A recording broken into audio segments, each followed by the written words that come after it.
Welcome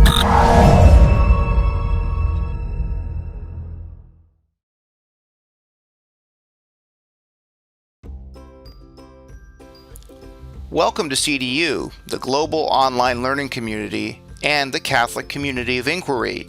In this short video tutorial, I'd like to take a moment to explain to you how to navigate the CDU online campus, as well as accessing a CDU course. Now you see, this is the portal through which you will enter the online learning platform. You'll enter your username and your password. Your username will be assigned to you when you registered for your CDU course to begin with, and the password will be the same as the one that you set up when you registered for your course. Now, if you've forgotten your password, no problem, just click Forgot Password, and Canvas will automatically send you an email to the email account at which you registered for your course, and that will give you an opportunity to reset your password. So I'm going to assume here, though, that you can get past this point, and I'm going to go ahead and log in to Canvas. Now, you'll see here, this is what we call the Canvas dashboard. The dashboard really is designed to alert you, first and foremost, to all recent activity. You see here that the recent activity is found on the left side of the page. I see 8 announcements, 9 conversation messages, 9 assignment notifications, and 7 discussions. All of these, by the way, are associated with the course that I'm teaching. In your case as a student, the announcements will be similar, but they will be associated with the course that you're taking. But before we talk about courses, we really should talk about setting yourself up in Canvas fully. To do that, you go to the top and click on Settings.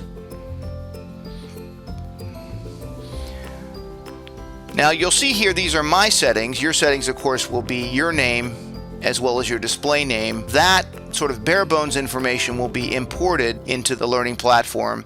But the first thing you will want to do is enter a photo that goes with your name.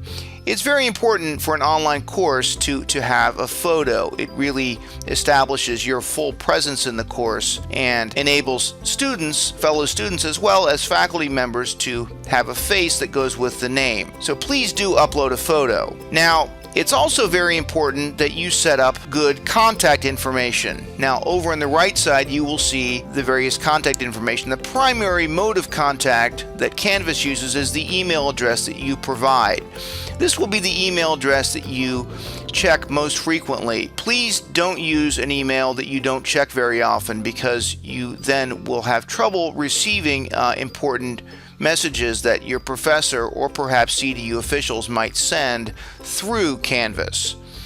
Now, in addition to the email address, and you, by the way, can enter more than one email address if you'd like, you also have the option of entering other types of contact information. You can see below here, for mine, I've entered my Twitter handle as well as my Skype number. And you'll have the option too, and we encourage you to enter your Twitter if you're on Twitter, as well as Skype. And this will, of course, also then provide another way in which you can be contacted. Now, having discussed settings, I'd like to take a minute to take you to what we call our online campus, and that's to be found over in the left navigation column under CDU Student Life. Let's go ahead and follow that link and see where it takes us. And yes, here we've arrived now at the online campus. We can see that there is a nice welcoming letter from our president, Dr. Marianne Mount, and we see below that there are a series of very helpful links. The Student Life Center, perhaps let's click on that one so you can see what's there. Well, first of all, you get to meet Kathy Vestermark, who's the person in charge of the Student Life Center, and you also see a series of very helpful links that have been placed here at your disposal. A help desk for if you have any problems or questions that are related to CDU itself. Information about the gala, the annual gala that CDU holds, which is also coincides with the graduation. The Almanac of Student Achievements. Digital Content, which is the new magazine which we have rolled out, which is a publication of outstanding master's theses that have been written by CDU students, as well as monthly announcements.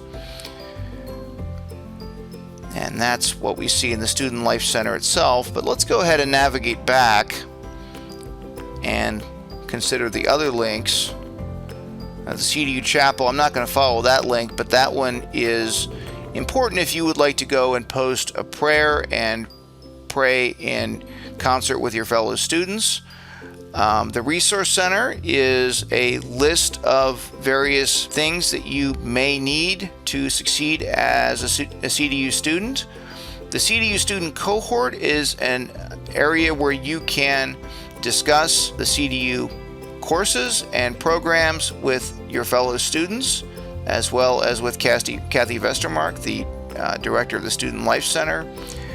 And the CDU Cafe is more designed for conversation of a more general nature, of topics of general interest, and there's also information there about how to join the private CDU Facebook account, which we have open to all members of the CDU community, which we would love for you to join.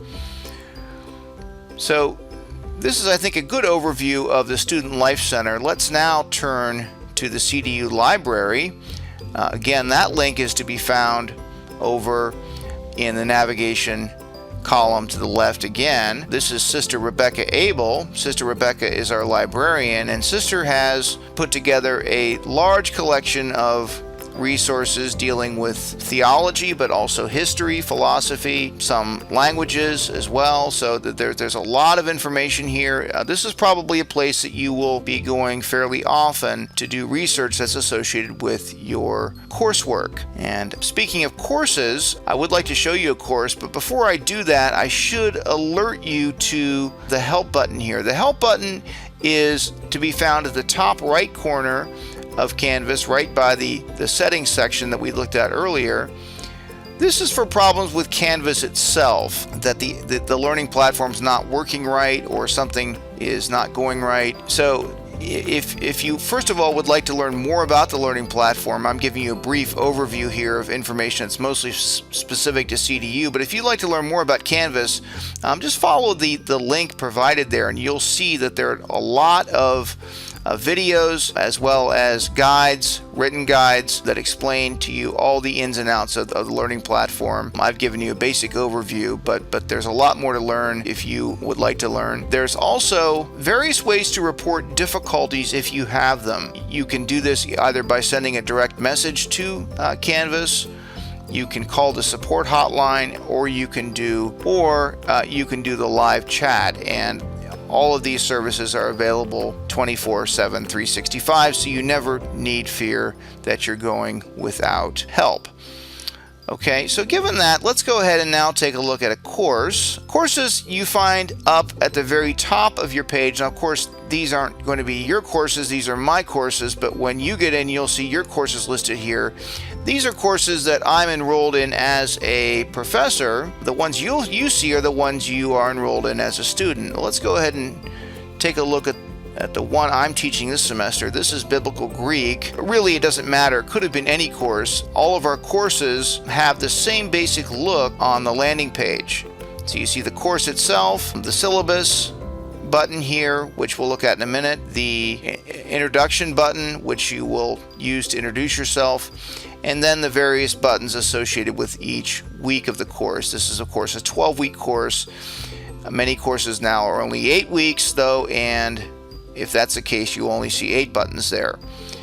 But as we begin, let's take a look at the syllabus. And we see here that the syllabus leads us right to, as we would expect, a course description. Below the course description are the course objectives, the textbooks which you will need to take the course, one way of finding information to contact the professor, in this case me, not the only way, I'll show you another way in a minute,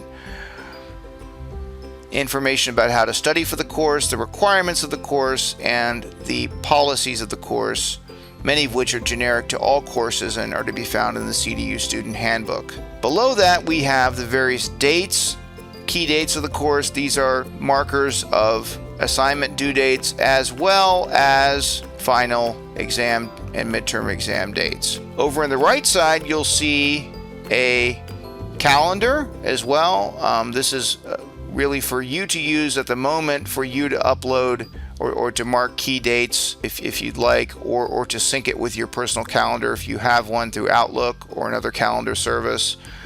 But below that is the various weightings of the assignments.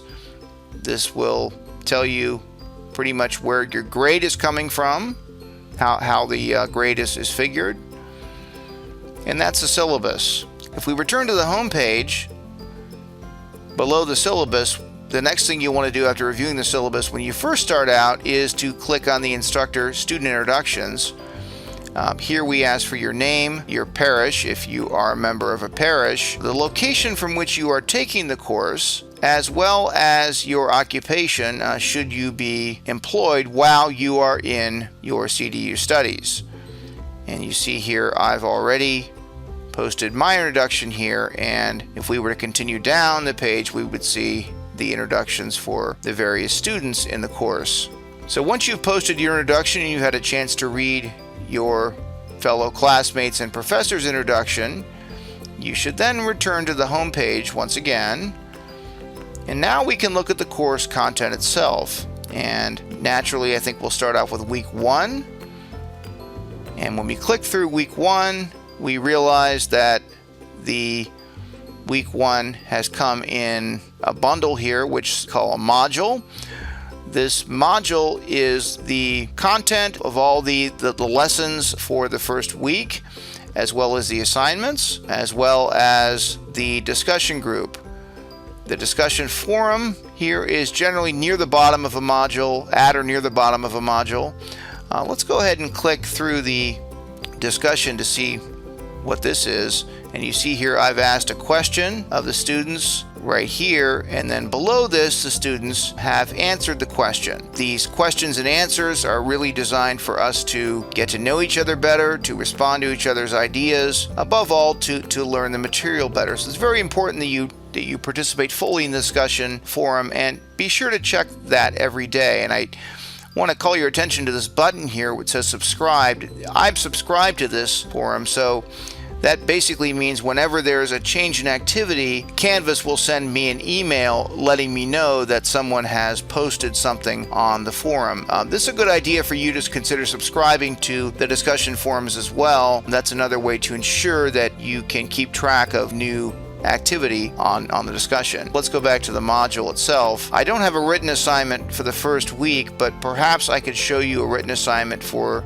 the lesson 2 module to show you what one looks like. This is the assignment. This is the third from the bottom. Let's go ahead and click on this where it says week 2 homework. And you see here this is Greek homework. In this case, the student would do the assignment and then there would be instructions in the student interface as to how to upload the assignment. It's very straightforward. Generally speaking, most of my assignments are uploaded directly into Canvas. Depending on the professor, some professors will have file share or some other kind of device. It really is up to the professor in terms of how he or she wants to set that up.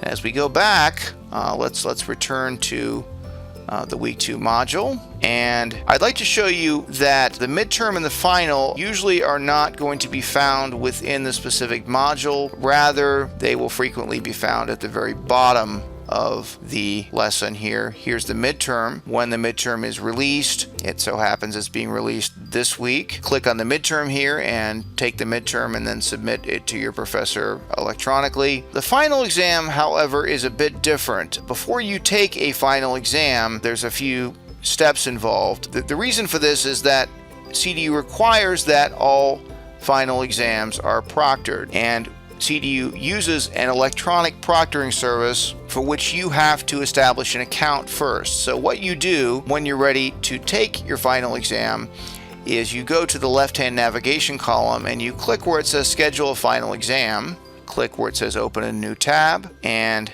at this point you will see information about how to set an account up with our proctoring service named Examity. This is a very easy process. It's a 2-step process, but you have to do it. But once you've done it once, you never need to do it again. Clear to take an exam, and all you need to do then is schedule the exam with the CDU registrar. There's detailed information here on how to do all this. Let's return to the course itself. I should tell you here, you might want to contact your professor.